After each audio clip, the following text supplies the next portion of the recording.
पिछले वीडियो में मैंने चेल्सी वर्सेस आर्सेनल के हिस्ट्री के बारे में बात किया था, जो जिसका लिंक मैंने डिस्क्रिप्शन में दिया हुआ है, आप लोग जाके वो देख सकते हो।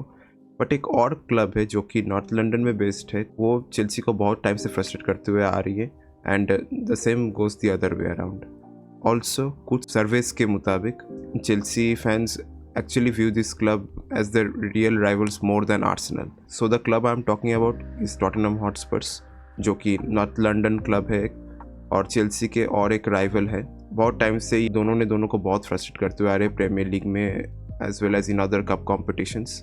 As Chelsea face Tottenham Hotspurs at their stadium on December 8th, let's take a deep dive at how the rivalry between these two clubs has grown. So 5 सितंबर 1882 में हॉटस्पर फुटबॉल क्लब की स्थापना की जाती है by a group of school boys led by Bobby Buckle. वो लोग Hotspur cricket club के members थे और जो फुटबॉल क्लब था वो बनाया गया ताकि विंटर में कुछ और स्पोर्ट्स खेल सके विंटर महीनों में। फिर एक साल बाद उनके जो बाइबल क्लास टीचर थे एट हेलो चर्च में उनको अप्रोच करते हैं, जिनका नाम था जॉन रिप्शर, और वो क्लब के फर्स्ट प्रेसिडेंट और ट्रेजरर बन जाते हैं। और 1884 में हॉटस्पर के साथ कन्फ्यूजन ना हो तो उनका नाम टॉटनहम हॉटस्पर फुटबॉल क्लब रखा जाता है because there were confusions with another club called Hotspur club. तो ये क्लब का जो पहला नाम था हॉटस्पर एफसी, वो actually was named after a medieval knight and a local hero जिनका नाम था सर हेनरी पर्सी, या फिर उनका जो पॉपुलर नेम था हैरी हॉटस्पर। सो उनका जो रेजिलियंस था और डेयरिंग स्पिरिट था, यही ट्रेड्स को क्लब ओनर्स रिफ्लेक्ट करना चाहते थे अपने फुटबॉल क्लब में, and that is why it was first named Hotspur FC. Tottenham जब मैचेस खेलने लगे वो जनरली पब्लिक ग्राउंड्स में खेलने लगे जहाँ पे कैजुअल और कॉम्पिटिटिव मैचेस दोनों ही होते थे। फिर धीरे धीरे लोकल सपोर्ट बढ़ता गया और 1895 में वो लोग प्रोफेशनल बन गए और 1896 में वो लोग फर्स्ट डिवीज़न में आ गए। और धीरे धीरे जितना सपोर्ट बढ़ता गया they needed a home ground, तो वो लोग 1899 को एक नर्सरी थे वाइट हार्ट पब के बिहाइंड जो यूज़ नहीं हो रहा था और उसको ट्रांसफॉर्म किया गया वाइट हार्ट लेन पे, जो ओवर अ सेंचुरी स्पर्स का होम ग्राउंड रहा। तो 1904 में एक इंग्लिश बिजनेसमैन जिनका नाम था गस मेयर्स, उन्होंने स्टैमफोर्ड ब्रिज को एक्वायर किए थे।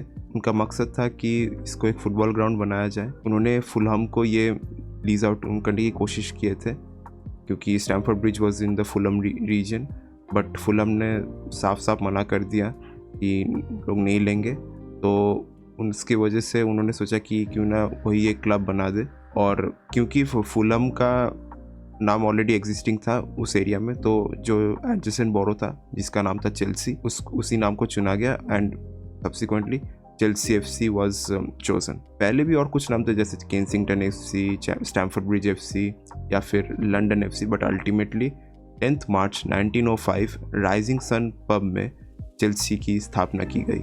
चेल्सी ने पहले सोचा था कि सादर्न लीग में खेलेंगे जहाँ पे वो वेल्श क्लब्स और कुछ मिडलैंड्स ऑफ इंग्लैंड क्लब्स खेलते थे, बट फुलहम और टॉटनहम हॉटस्पर से ऑब्जेक्शंस आने के बाद वो लोग सोचे कि फुटबॉल लीग में ही खेलेंगे, जो कि उस टाइम पे फर्स्ट डिवीज़न लीग थे इंग्लैंड के। फिर उन्होंने सेकेंड डिवीज़न में अपना जर्नी शुरू किया, क्लब जर्नी, और फिर सेकेंड सीज़न में वो लोग फर्स्ट डिवीज़न में प्रोमोट हो गए। टॉटनहम हॉटस्पर्स पहले सादर्न लीग के फर्स्ट डिवीज़न में खेलते थे 1896 से, फिर 1908 में उनको फुटबॉल लीग के सेकेंड डिवीज़न में खेलने का चांस मिलता है। फिर नेक्स्ट सीज़न 1909 में फुटबॉल लीग के फर्स्ट डिवीज़न में प्रोमोट होते हैं और 18 दिसंबर 1909 में चेल्सी और टॉटनहम के बीच में पहला मैच खेला जाता है स्टैमफोर्ड ब्रिज में, जहाँ पे चेल्सी 2-1 जीतते हैं अगेंस्ट टॉटनहम। जैसे जैसे सीज़न चलता गया दोनों टीम्स का फॉर्म अच्छा नहीं था और 1910 में वाइट हार्ट लैंड में चेल्सी और स्पर्स के बीच में जो मैच होता है वहाँ पे स्पर्स 2-1 हरा देते हैं चेल्सी को और चेल्सी रेलीगेट हो जाते हैं सेकेंड डिवीज़न में। बुरी बात यह है कि चेल्सी के जो फॉर्मर प्लेयर थे पर्सी हम्फ्रीज, उस टाइम पे वो विनिंग गोल स्कोर करते हैं and Chelsea gets relegated to the second division. This kind of kick started the rivalry between the two clubs. But इस राइवलरी का लैंडमार्क मोमेंट जो था वो था 1967 का एफए कप फाइनल, जिसको कॉकनी कप फाइनल के नाम से जाना जाता है, जो दोनों लंदन के टीम्स पहली बार खेल रहे थे वेम्बली स्टेडियम में, और 1 लाख लोग आए थे ये देखने के लिए। Between Tottenham Hotspur and Chelsea. इस मैच में टॉटनहम 2-1 जीतते, जहाँ पे वो लोग 2-0 लीड ले लेते हैं thanks to Jimmy Robertson and Frank Saul. Even though Chelsea एक गोल मारते हैं वाया बॉबी टैंगलिंग, बट कोई इक्वलाइजर उनको नहीं मिलता, बट फिर टॉटनहम जीत जाते हैं 2-1 and Kings of London football हो जाते हैं उस टाइम के लिए। ये रिजल्ट टॉटनहम के फैंस के लिए एक बहुत ही प्राउड मोमेंट था, but for Chelsea fans it was a very hard pill to swallow. और धीरे धीरे ये राइवलरी और भी इंटेंसिफाई होता गया as they approach the modern eras. एक और मोमेंट था इस राइवलरी में कि 1974-75 सीजन में टॉटनहम हॉटस्पर्स और चेल्सी दोनों के बीच में एक रेलीगेशन बैटल चल रहा था। टॉटनहम इस मैच से पहले रेलीगेशन जोन में थे और चेल्सी बस 1 पॉइंट आगे थे उनसे, बट ये जो इतना टेंशन हुआ था उसके बीच में फैंस में बहुत सारे क्लैशेस देखने को मिल गए गेम शुरू होने से पहले, बट फिर मैच को डिले किया गया इसके वजह से। बट एक डिलेड स्टार्ट के बाद टॉटनहम आके 2-0 जीत जाते हैं और चेल्सी उनके जो बाकी 2 गेम्स थे वो नहीं जीत पाते और अल्टीमेटली रेलीगेट हो जाते हैं to the second division. So this like kind of intensified the rivalry a bit more. जब 1990 से चेल्सी वर्सेस टॉटनहम के जो भी राइवलरीज हुए हैं वहाँ पे Chelsea has been the most dominant team, जहाँ पे उनका एक 16 साल का अनबीटन स्ट्रिक था लीग में अगेंस्ट टॉटनहम, जहाँ पे एक मेमोरेबल 6-1 विन था at White Hart Lane in the 1997-98 season में। Even though Spurs did manage to beat Chelsea, जहाँ पे फुटबॉल लीग कप के क्वार्टर फाइनल्स में उन्होंने 5-1 हराया था और उसके जो फर्स्ट लेग हुआ था स्टैमफोर्ड ब्रिज वो चेल्सी ने 2-1 जीता था और 6-3 का एग्रीगेट स्कोर लेके Tottenham advance to the semifinals. But अगर आप लीग की बात करें और फिर अदर कॉम्पिटिशन्स के बारे में बात करें तो Chelsea was the most dominant team till 5 नवंबर 2006, जहाँ पे टॉटनहम हॉटस्पर ने चेल्सी को 2-1 हराया at White Hart Lane and ended the 16-year unbeaten streak. उस टाइम पे रोमन एब्रामोविच 2003 में ओनर बने थे चेल्सी के, एंड ये कहा जाता है कि जितना मतलब उनका ओनरशिप पीरियड था he refuse to do any deals with Tottenham, तो ऐसा कहा जाता है। और उस टाइम पे चेयरमैन थे टॉटनहम हॉटस्पर्स के Daniel Levy. It was fierce competition even on the pitch and off the pitch as well. फिर 11 मार्च 2007 में चेल्सी और टॉटनहम के बीच में एफए कप क्वार्टर फाइनल्स में एक मैच खेला जाता है, जहाँ पे 1-3 ट्रेल कर रहे थे चेल्सी, फिर वहाँ से कम बैक करके 3-3 ड्रॉ करते हैं और फिर एक रिप्ले अर्न करते हैं। नेक्स्ट डे जो चेल्सी और टॉटनहम के जो फैंस थे, they should be called fans, I say hooligans, तो वो लोग लंदन के स्ट्रीट्स में एक दूसरे में भिड़ने लगे और एक ऐसा मारपीट हुआ जहाँ पे 10 फैंस को मतलब चाकू से मारा गया और फिर रिप्ले में अल्टीमेटली चेल्सी 2-1 जीत गए, जहाँ पे वो लोग सेमीफाइनल्स में प्रोग्रेस कर गए। फिर नेक्स्ट सीजन वो लोग 2008 के फुटबॉल लीग कप फाइनल में क्लैश किए और it's a very interesting fact to note that कि टॉटनहम के जो लास्ट ट्रॉफी है अब तक वो था यही फाइनल 2008 के football league cup final, and that was against Chelsea where they won 2-1. This is their last major trophy till date. I'm talking about Tottenham Hotspurs. 2008 से चेल्सी और स्पर्स के बीच में राइवलरी और थोड़ा सा इंटेंसिफाई हुआ क्योंकि एवराम ग्रांट जो चेल्सी के मैनेजर थे वो 2008 के चैंपियंस लीग फाइनल तक लेके गए, बट टॉटनहम उस टाइम पे फिर भी मिड टेबल टीम थे और स्ट्रगल कर रहे थे बहुत। 2010 से धीरे धीरे टॉटनहम का फॉर्म इम्प्रूव हुआ क्योंकि हमें ऐसे प्लेयर्स देखने को मिले जैसे लुका मॉड्रिच, गैरेथ बेल और वैन डर वार्ट, और हैरी रेडनैप के अंडर वो लोग बहुत ही अच्छा परफॉर्मेंस देते रहे और 2010 में पहली बार वो लोग चैंपियंस लीग में क्वालिफाई हुए, and this mark the beginning of a new era in London football as well, जहाँ पे वो लोग सेकेंड नॉर्थ लंदन क्लब बनते after Arsenal to play in Europe. और भी बहुत नोटेबल मैचेस थे जैसे 2012 में एफए कप सेमीफाइनल जो चेल्सी ने जीता था 5-1 अगेंस्ट टॉटनहम हॉटस्पर्स, जहाँ पे हुआन माटा का जो घोस्ट गोल था वो बहुत ही कंट्रोवर्शियल था। और एक इंसिडेंट है which is not like related to on the pitch thing, जहाँ पे चेल्सी के जो ब्राज़ीलियन विंगर थे विलियन, उनको टॉटनहम साइन करने वाले थे और मेडिकल्स भी कंप्लीट हो गए थे before he met with Chelsea. फिर कन्फ्यूजन हो गया था कि किसके लिए वो खेलेंगे। फिर विलियन ने क्लेम किया था कि चेल्सी उनका फर्स्ट प्रेफरेंस था और अगर चेल्सी का डील नहीं हो पाया तो फिर वो स्पर्स के लिए जो खेलेंगे, but ultimately he joined Chelsea and we all know how well he played it when he was a Chelsea player. 2014 में चेल्सी और स्पर्स का एक नया एरा शुरू होता है, क्योंकि जोसे मोरिनियो जो सेकेंड टाइम आए थे चेल्सी को मैनेज करने के लिए 2013 में, और मॉरिसियो पोचेटिनो जो स्पर्स के मैनेजर बनते हैं 2014 से, और इनके बीच में बहुत ही अच्छे मैचेस हुए हैं अब तक मॉडर्न एरा में, जहाँ पे फर्स्ट मैच 2015 टॉटनहम और चेल्सी के बीच में लीग कप फाइनल खेला गया था, जिसको अभी हम लोग कैराबाओ कप के नाम से जानते हैं, और उसको चेल्सी ने 2-0 से जीता। जॉन टेरी और डिएगो कोस्टा स्कोर किए थे उस मैच में, but the next day London underground में चेल्सी फैंस ने हेडलाइंस बनाए थे for anti racist chants after the match.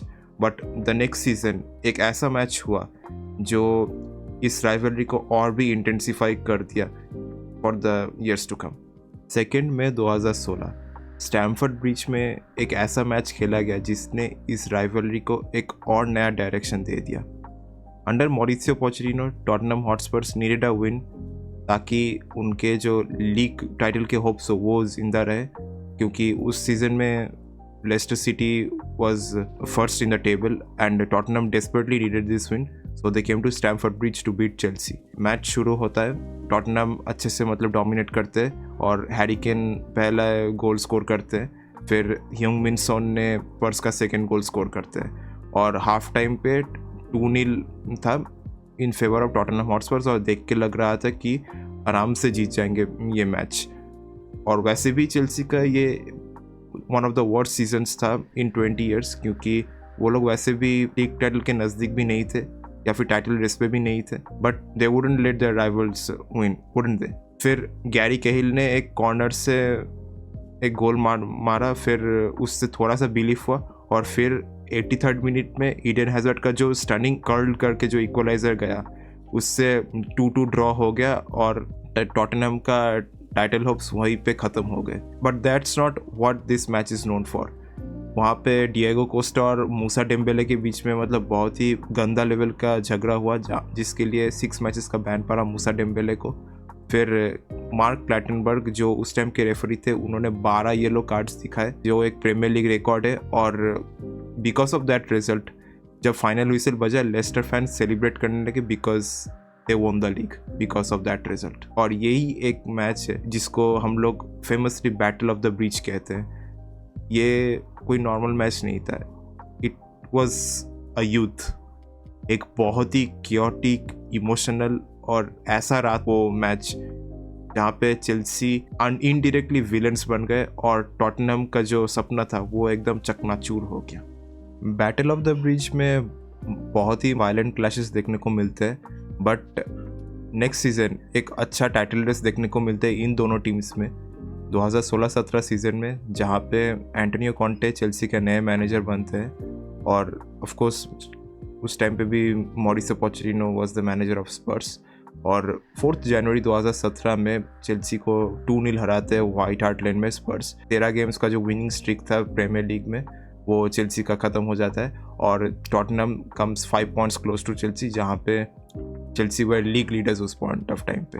But ultimately ज़्यादा प्रेशर नहीं दे पाए चेल्सी को, क्योंकि Chelsea ultimately wins the league that season, जहाँ पे Tottenham comes second, and it is still Tottenham's best performance in the Premier League, जहाँ पे 93 पॉइंट्स स्कोर किए थे चेल्सी ने और 86 पॉइंट्स बाय टॉटनहम हॉटस्पर्स। उस सीजन में के एफए कप फाइनल में भी चेल्सी जीत गए 4-2 अगेंस्ट स्पर्स। तो ये एक अच्छा मोमेंट था जिसकी वजह से ये राइवलरी थोड़ा सा देखने को मिला इन दोनों टीम्स के बीच में। सो टॉटनहम के जो होम गेम्स थे 2017-18 सीजन में वो वेम्बली स्टेडियम में कंडक्ट किए गए, क्योंकि उनका जो स्टेडियम था व्हाइट हार्ट लेन में वो डेमोलिश किया गया और एक नया स्टेडियम जो $1 बिलियन का प्रोजेक्ट था तो वो बन रहा था। So that's why they used Wembley stadium as a temporary venue. 20 अगस्त 2017 में Chelsea faced Tottenham and 1-1 thanks to 2 goals from Marcos Alonso.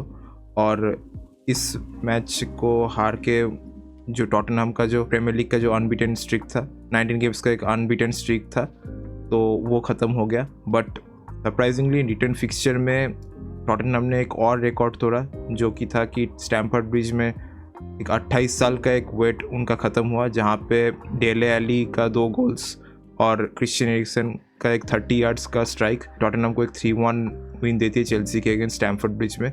और उसी विक्ट्री के साथ चेल्सी के अगेंस्ट टॉटनहम का स्टैमफोर्ड ब्रिज में जो रिकॉर्ड था, जहाँ पे Chelsea was unbeaten for 28 years from 1990 to 2018, वो ख़त्म होता है। This is one notable moment जब इन दिस राइवलरी। और भी बहुत सारे हुए, जैसे 22 दिसंबर 2019 में चेल्सी पहली बार टॉटनहम के नए स्टेडियम में खेलने आए, जहाँ पे वो लोग जीते 2-0 thanks to a brace from Willian. उस मैच में Jose Mourinho was the manager of Spurs, जो कि पहले चेल्सी के मैनेजर भी थे। Recently Chelsea has been the most dominant team, और 14 अगस्त 2022 में एक बहुत ही हाई इंटेंसिटी मैच हुआ था, जहाँ पे 2-2 ड्रॉ हुआ था at Stamford Bridge again between Tottenham and Chelsea, जहाँ पे लास्ट मिनट में 90+7 मिनट में हैरी केन का एक हेडर 2-2 कर देते अगेंस्ट चेल्सी। और उस मैच में एंटोनियो कॉन्टे, जो कि एक्स चेल्सी मैनेजर थे, वो स्पर्स मैनेजर थे उस टाइम पे, और टॉमस टुकल जो कि चेल्सी मैनेजर थे, तो उन दोनों के बीच में एक बहुत ही बहस हो गया था during the match and after the match as well. 2023 में नवंबर में पोस्टेकोग्लू, जो कि अभी करंट टॉटनहम हॉटस्पर्स के मैनेजर है, एंजे पोस्टेकोग्लू, और मॉरिसियो पोचेटिनो, जो कि उस टाइम पे चेल्सी मैनेजर थे एंड एक्स स्पर्स मैनेजर, उन दोनों के बीच मैच हुआ था, जहाँ पे 4-1 जीता था एट टॉटनहम हॉटस्पर स्टेडियम। उसमें 2 रेड कार्ड्स दिखाए गए स्पर्स प्लेयर्स को। एक ही हाफ में 4 गोल्स डिसअलाउड हुए और पूरे मैच में 5 गोल्स डिसअलाउड हुए। बहुत सारे येलो कार्ड्स देखने को मिले, इंक्लूडिंग एंजे पोस्टेकोग्लू हु रिसीव्ड 1। वहाँ पे एक 4-1 विन भी हुआ चेल्सी का। निकोलस जैक्सन ने एक हैट्रिक स्कोर किया था स्पर्स के against. Even though like the match ended in favour of Chelsea, but Spurs held on till like the 90th minute, क्योंकि वो इंटेंसिटी बहुत ड्रॉप डाउन कर गए थे, but Chelsea was leading 2-1 even after Spurs were 9 men down. So even though Spurs lost, they won a lot of hearts from their fans. This is how the rivalry has summoned till date. सो बहुत सारे players थे जो Chelsea के लिए खेले और Tottenham के लिए भी खेले, जैसे एडर गू जॉनसन थे, अभी जैसे टिमो वार्नर है और डोमिनिक सोलैंकी है।